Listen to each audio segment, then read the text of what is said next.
Bonjour monsieur, dame, nous allons présenter le cours de chimie atomistique par monsieur Guène. Monsieur Guène, votre professeur. Nous serons ensemble pendant l'année. La chimie d'abord, vous avez déjà vu dans les classes antérieures les cours de chimie. En fait, la chimie est subdivisée en 3 branches.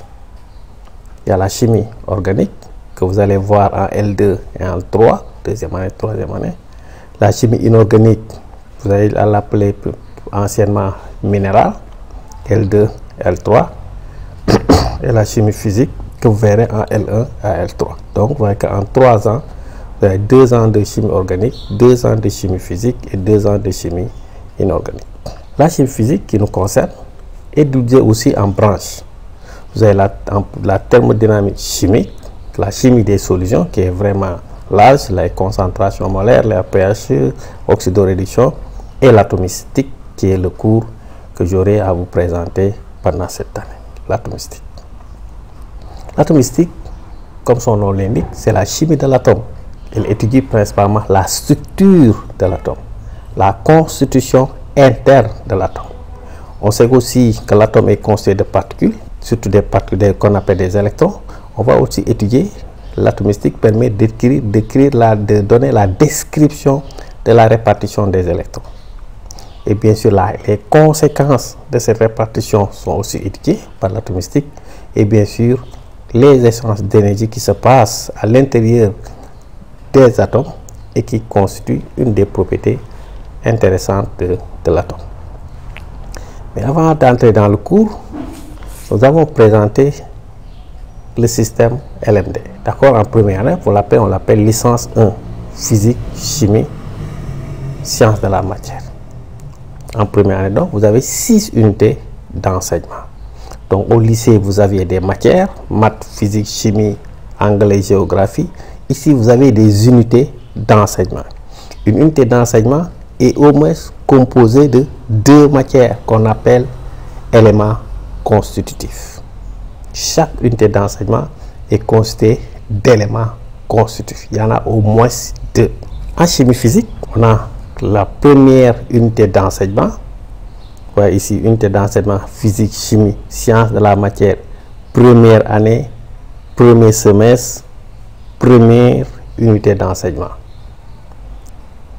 C'est l'atomistique, c'est la structure de la matière, une partie système monoélectronique, puisque au premier semestre, on va étudier les systèmes à une particule. Et bien sûr, vous avez le deuxième élément constitutif qui est ici, les travaux pratiques de chimie qu'on appelle chimie expérimentale 1, parce qu'au second semestre, vous aurez la chimie expérimentale 2. L'autre unité d'enseignement de la chimie physique, unité d'enseignement physique, chimie, sciences de la matière 1, première année, 1, premier semestre, 2, l'unité d'enseignement 2, est composée de 2 UC, 2 EC, la thermodynamique chimique, bien sûr, et l'équilibre chimique. Vous verrez qu'il y a autre chose à l'intérieur.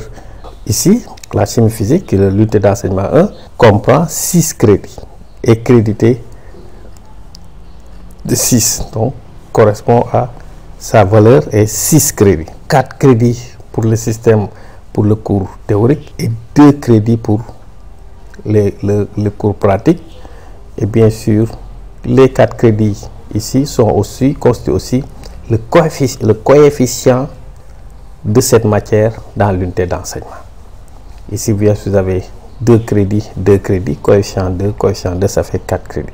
Donc, si vous comptez les crédits, le total des crédits en chimie physique, vous avez 6 plus 4, ça fait 10 crédits. Ce sera exactement la même chose pour les autres unités d'enseignement. Vous avez mécanique, c'est l'unité d'enseignement physique. Au premier semestre, vous aurez la mécanique du point, 2 points, 2 crédits, l'optique, 2 crédits, électrostatique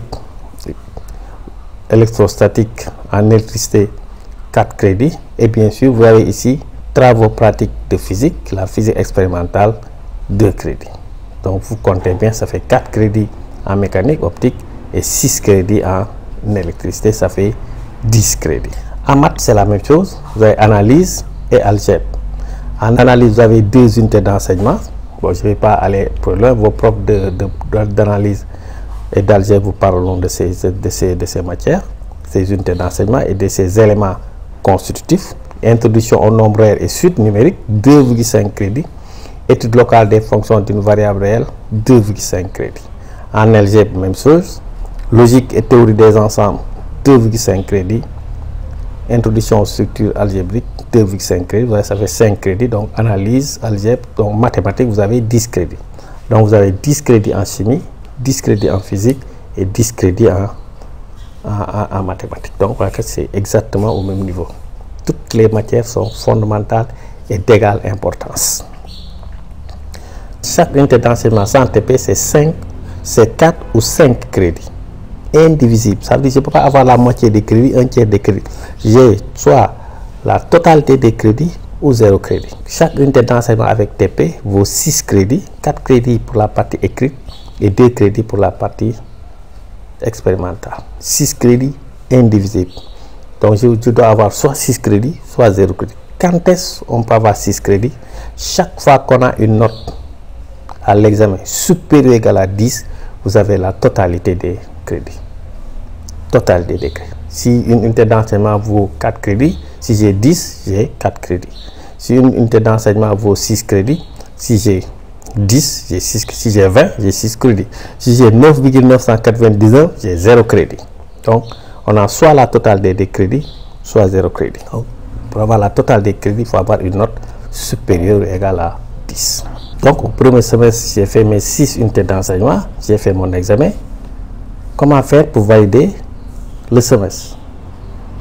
Donc, validation du semestre. Il faut se dire que l'année académique est divisée en 2 semestres. En première année, c'est S1 et S2. En deuxième année, c'est S3 et S4. En troisième année, c'est S4 et S5. Et vous, ça, c'est la licence. Dans la licence, vous avez 6 semestres jusqu'à L3, jusqu'à la troisième année. Bien sûr, pour valider un semestre, il faut nécessairement 30 crédits. Je peux avoir mes 30 crédits en validant les 6 unités d'enseignement. Par exemple, j'ai 10, 15, 14, 12, 13, 18. C'est la moyenne partout. Ou bien j'ai 10, 10, 10, 10, 10, 10. C'est la moyenne partout. J'ai les 30 crédits, je valide l'unité d'enseignement. Mais on peut aussi valider par ce qu'on appelle une compensation. Parce que toutes les matières sont fondamentales. Donc, une matière, les mathématiques peuvent compenser la chimie peut compenser la mécanique peut compenser l'électricité, ainsi de suite. Donc, par exemple, si j'ai 18, 14, 15, 5, 3, 19, donc si on fait la moyenne, je me retrouve avec une moyenne supérieure à 10. Chaque fois que j'ai une moyenne supérieure à 10, ça veut dire qu'il y a la compensation est possible. C'est une matière à compenser l'autre. J'ai 18 en maths, 5 en chimie, compensation. J'ai 15 en chimie, 7 en maths, il y a eu compensation. Donc, dès que vous avez 10, vous pouvez valider par compensation, mais à condition que vous n'ayez pas de note éliminatoire. Ça veut dire que si j'ai 5, 18 et un 2, je ne valide pas le semestre. Parce que le 2 est une note élémentaire, bien sûr. On peut vous repêcher. Donc, le jury peut dire on le repêche en lui donnant un point, il va se retrouver à 3. D'accord, mais le repêchage n'est pas un droit, n'est pas automatique. Donc, si vous avez une note inférieure à 3, normalement, vous ne pouvez pas valider le semestre. Donc, vous ne verrez pas dans les résultats une note inférieure à 3 et que l'étudiant valide. D'accord? On peut le repêcher en lui donnant des points, mais chaque fois que j'ai 10, moins de 10 sans note élémentaire, j'ai validé aussi le semestre. Tout ce que nous avons dit pour le premier semestre est valable pour le deuxième semestre. Exactement. C'est exactement les 6 unités d'enseignement, ainsi de suite. Donc, exactement les 6 unités d'enseignement. Donc, il y a 2 semestres. J'ai validé de ce semestre-là. Je le garde pour la vie. Tout semestre validé et validé à vie. D'accord? Maintenant, pour passer en deuxième année, il y a un second semestre. Ce second semestre, il faut aussi faire exactement la même chose. Valider le second semestre avec 6 unités d'enseignement ou valider par compensation. Donc, de ce fait, si on a fait les 2 semestres, on a fait les 2 examens, qu'est-ce qu'il reste? Il reste le passage en deuxième année. Le passage en deuxième année, pour passer en deuxième année, en L2, c'est-à-dire il faut avoir 60 crédits. Donc, valider les semestres 1 et 2, 60 crédits. Donc, si vous avez les 2 semestres, vous les avez validés, que ce soit par compensation ou d'office, vous avez 60 crédits et vous passez en deuxième année. Bien sûr, tout ce qui passe en deuxième année ont 60 crédits, mais bien sûr, les notes ne sont l'un va passer avec 10 mentions passables, l'autre va passer avec 12 mentions à bien, l'autre va passer avec 14 mentions bien, l'autre va passer avec 16 et plus mentions très bien. Donc, c'est 60 crédits, mais avec des mentions différentes. Mais on peut aussi aller en deuxième année par ce qu'on appelle un passage conditionnel. Entre guillemets, on va faire un prêt. Et pour avoir ce passage conditionnel, il faut valider au moins un semestre. J'ai validé le semestre 1, mais je n'ai pas validé le semestre 2. J'ai validé le semestre 2, mais je n'ai pas validé le semestre 1. Donc, je peux dire que je vais avoir un passage conditionnel, mais à condition d'avoir au moins 12 crédits dans l'autre semestre que je n'ai pas validé. J'ai 15 crédits au premier semestre et 30 crédits au deuxième, ça me fait 45 crédits. Donc, je peux aller en deuxième année. D'accord? J'ai 13 crédits au premier semestre où j'ai validé le premier semestre et j'ai 14 crédits au deuxième semestre, ça me fait 44 crédits. Je vais en deuxième année. Mais c'est un passage conditionnel. Ça veut dire que je suis en deuxième année, je n'ai pas validé par exemple l'unité d'enseignement chimie physique 1, il y a l'atomistique et les travaux pratiques. Même si je suis les cours de deuxième année, je dois suivre les cours de première année. Si je n'ai pas le temps, je fais de telle sorte que je suis.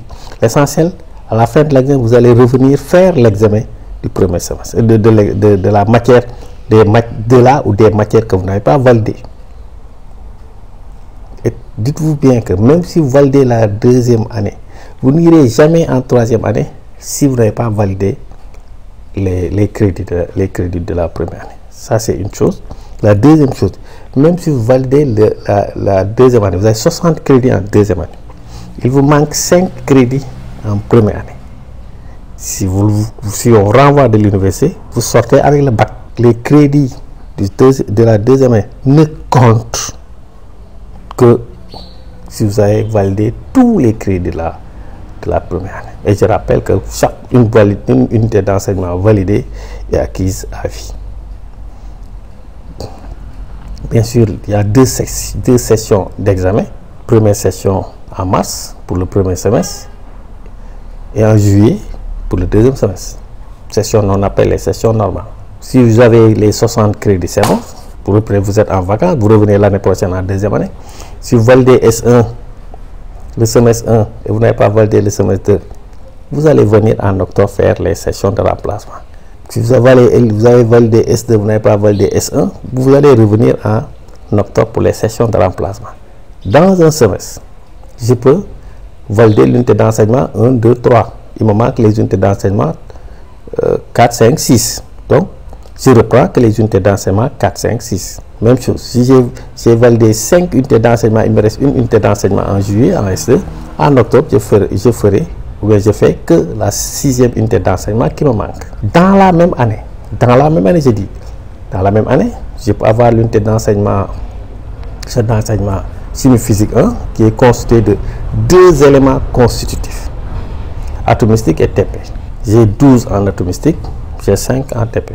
Donc, je n'ai pas validé atomistique, je n'ai pas validé les TP. Dans la même année, quand je vais revenir en octobre pour les sessions de remplacement, je ne fais pas l'atomistique. J'ai déjà 12, je conserve. Mais les TP où j'avais 5, je reprends. Et voilà pour toutes les unités d'enseignement. Mais attention, si l'année est terminée, on est à 2020, 2023, 2024. À la première session, vous aviez validé atomistique, mais pas TP. Vous revenez en octobre, vous avez conservé la note d'atomistique, vous avez encore 5 en TP, ou 3 en TP, ou 6, vous n'avez pas validé TP. Vous reprenez l'année. Tout, c'est zéro.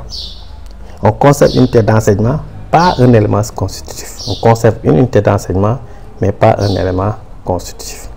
Bien sûr, vous êtes dans le système LMD, licence, master, doctorat. Vous avez un diplôme en licence, un diplôme en master, un diplôme en doctorat. La licence, bien sûr, c'est 6 semestres,